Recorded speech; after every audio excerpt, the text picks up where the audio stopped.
It looked and felt just like any other restaurant. The walls were adorned with abstract paintings, and the tables were occupied with individuals in their own little space. There was a calm ambiance, reminiscent of a Sunday morning. However, this cafe was anything but regular.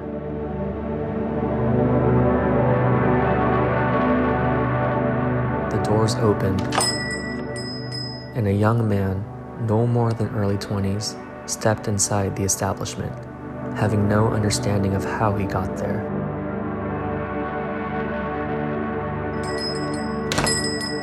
As the doors closed behind him, he turned around to see that the outside world was now pitch black, and the door handle was no longer there.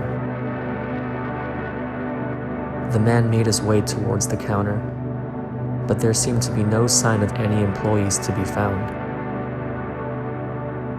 So far, everything he saw felt normal. Everyone seemed normal. But it wasn't until he approached a booth when things started to feel weird. Resting on the surface of a rectangular table was a single piece of cardstock with the name Ezra in elegant cursive. A feeling of anxiety rushed down his body, leaving him to wonder why his name was reserved in that specific spot. Ezra proceeded to take a seat on one end of the bench. After a short while, a waitress emerged from the kitchen door. As she made her rounds, she noticed Ezra had arrived. Without hesitation, the worker rushed towards him.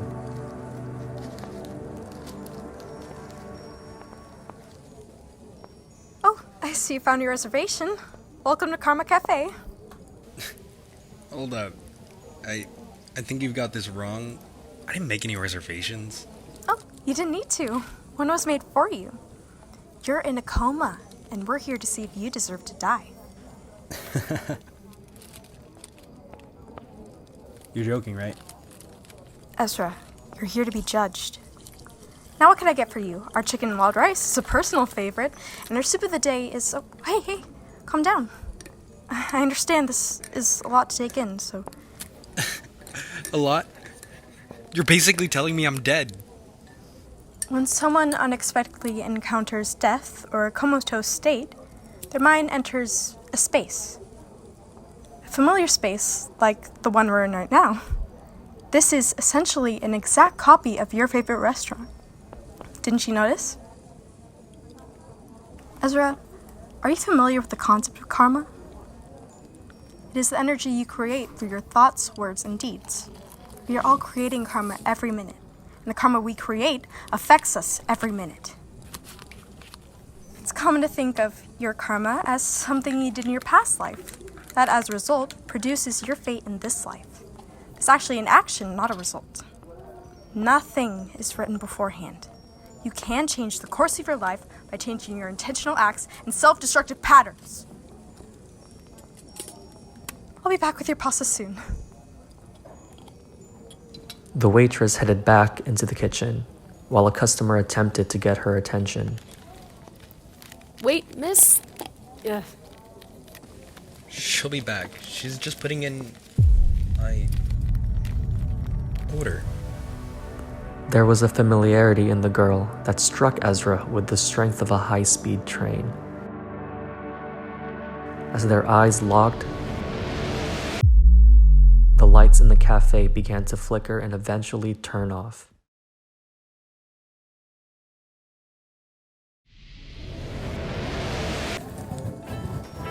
Once the power was restored, Ezra saw himself in the same position, but the interior of the coffee shop was different. Different colors, different customers, different time. Right in front of Ezra was the girl he locked eyes with. It hit him in that moment that he knew her far more than he realized. It was his sister, Daisy. The waitress appeared behind him. It was a very important day for your sister. she took you here to practice her speech. She made it clear that he was now reliving a memory at that exact spot in the cafe. His favorite spot. In those 3 examples pertaining to the 2011 Harvard Social Experiment, the Humans of New York Project, and the famous quote from Ibrahim Babangida, it is clear that flaws are what make us functional as a society. We are constantly growing, messing up, and it's crucial to accept that as a positive, because without our individual flaws, we cease to be individuals ourselves. Furthermore, we must remember it is those very flaws that teach us to grow and work to become a better person. Thank you. So, what do you think? Yeah, it was good. That's it? Just good? It was magnificent. Extraordinary. Incredible. Need any more synonyms? You did what you set out to do, and it works. It was great. Besides, aren't these showcases pointless? It's our national showcase. The exact opposite of pointless. Where's our food? And I am proud of this speech. When you see me deliver it tonight, you'll be like, holy shit, I guess I really do undermine her all the time. Wait, that's tonight? Yeah? like later tonight?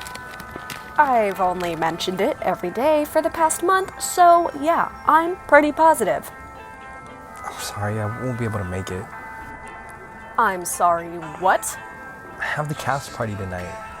Okay, and you weren't even in the play. You were literally there for extra help. Yeah, but Angelica is in it, and I have to be there to support her. Can't you just get someone to film it? Isn't Summer going? Of course she's going, because Mom and Dad couldn't make it. Well, if Mom and Dad can't make it, then why aren't you getting all pissy at them? Why just me? Because they have a valid reason not to make it. They're on a fucking business trip. Besides, is it too much to ask for the support of my own brother? I'm here with you now. That's support enough. I already listened to your speech. I don't have to hear it again. It's my national showcase. It's a preview for it. I know it is, but it's meant to display what we've been working on all year and are proud of. You know how important this is to me. You promised you'd go. It's literally just a high school show. What? It's not a big deal. It is to me. Daisy stood up with a sigh and returned to her original seat. The lights flickered once more, reverting back to the present.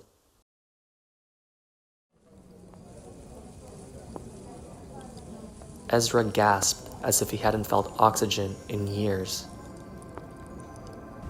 Does any of this ring a bell? Yeah, but I couldn't move. I had no control over my body. I saw everything. And I felt everything.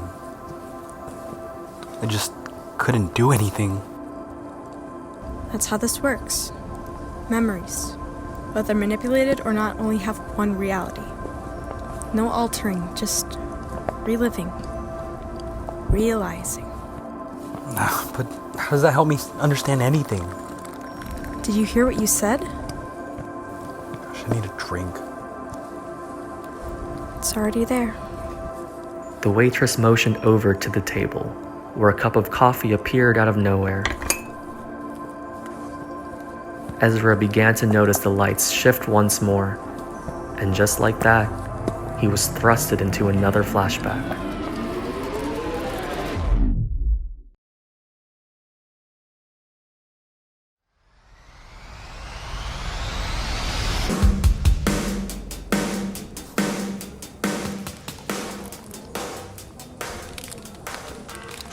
Hey, listen. So, some things happened this past week, and I wanted to tell you, but it seemed to always slip my mind. so I figured I might as well tell you now.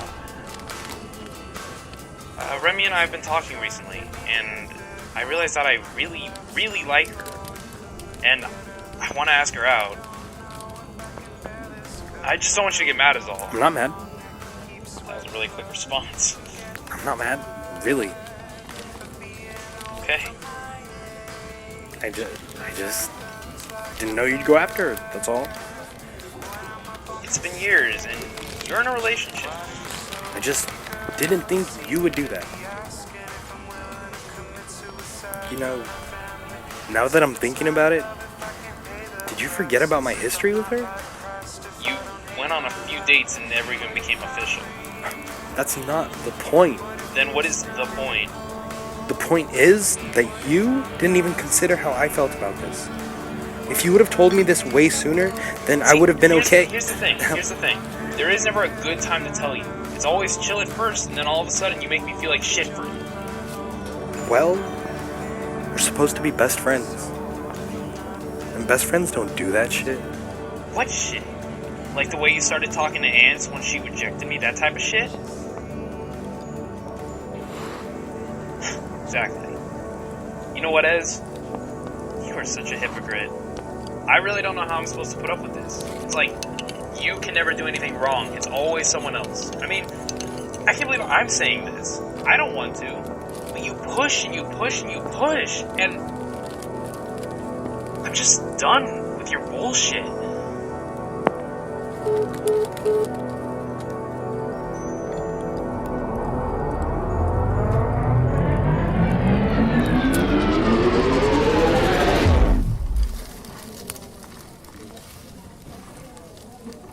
Ezra? He's right. I wanted him to feel the hurt that I felt, but I just never took his feelings into consideration.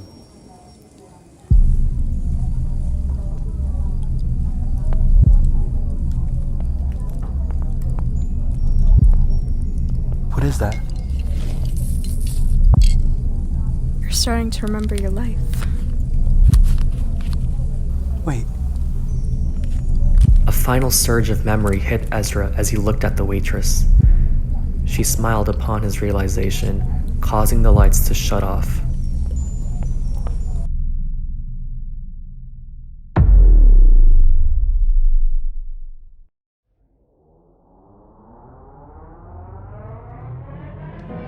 The moment they turned back on, Ezra found himself staring at the waitress, now sitting in front of him. And it became clear once he saw her in a red dress paying him no attention.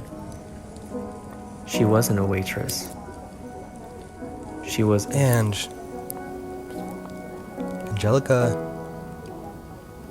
Look, I'm sorry. Let's just order. I don't want to talk about this. Jesus, but it wasn't even my fault. I said I was sorry. It doesn't have to go any further. Sorry? Sorry. You're sorry. A simple apology for what you just did? He was talking to me. What did you expect me to do? Just ignore him? No, but definitely not what you did. Okay, let's calm down. You're telling me to calm down? Yes, Oh, I'm telling you to calm down. Don't patronize I'm not me. patronizing you though. God, You're you not ever even listen making to any the sense of bullshit that yourself. comes out of your Being mouth? overdramatic. There you go. You're doing it again. What am I You're doing? doing it What am I again. doing? You're doing it again. What am I doing? You're doing it What? again. You're What am I doing? gaslighting me, for fuck's sake.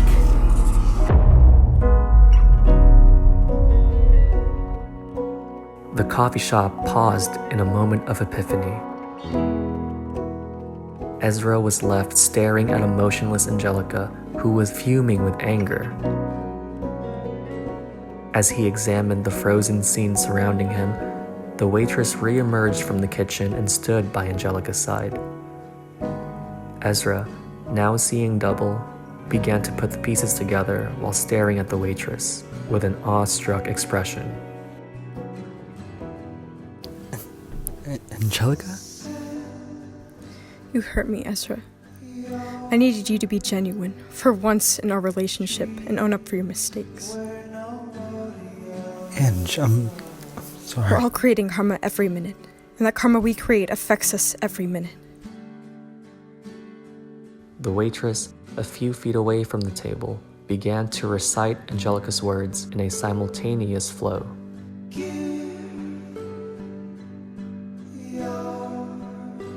In that moment, they were one person.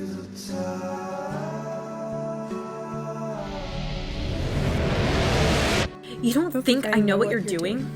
Making how I feel irrelevant? I'm surprised you're not being ironic.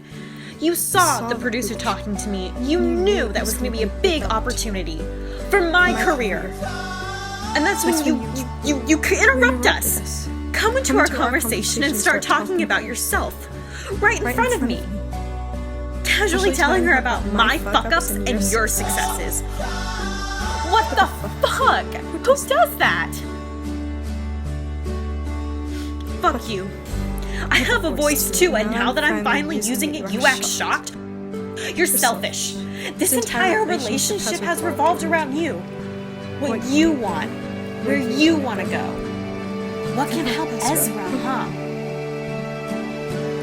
That's how I know you're not sorry. Because you got what you want.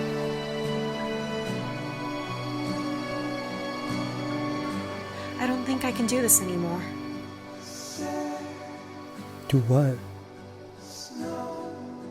All of this, I tried, Ezra. I really did. But I can't be in this relationship anymore. Angelica made her way towards the exit. Ezra was now left in a frozen position, unable to stand, as the memory made it clear that he never went after her. Much to his hopeless reactions, the lights flickered back to the present.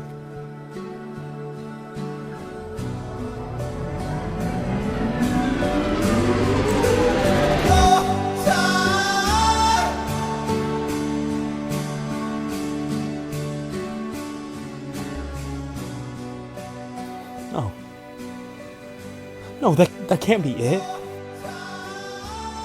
The energy you create through your thoughts, words, and deeds affects yourself and those around you, Ezra. But there's gotta be another... I didn't want to hurt you like that. You can change the course of your life by changing your intentional acts and self-destructive patterns. That's how I got here. All my selfishness.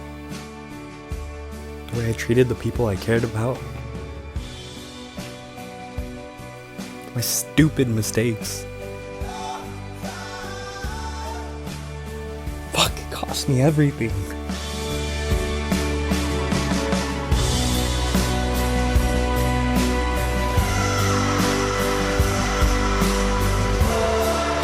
Once more, the lights began to fade in and out, and in the background, there was a soft sound of Ezra's heartbeat slowing down.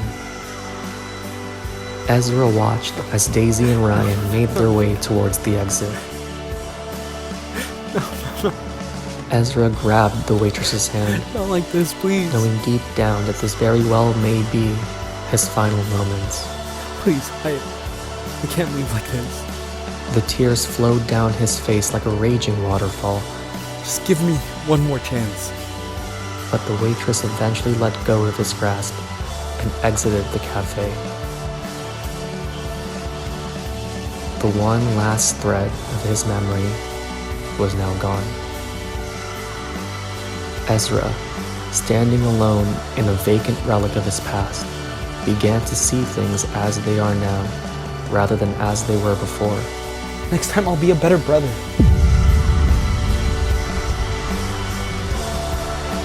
Next time, I'll be a better friend.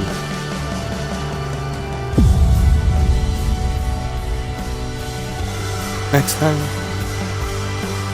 I'll be a better boyfriend.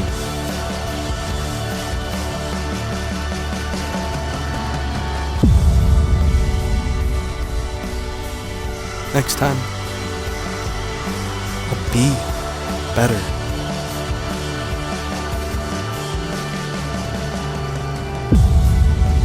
And in a moment of pure catharsis, Ezra smiled, closing his eyes and accepting his fate.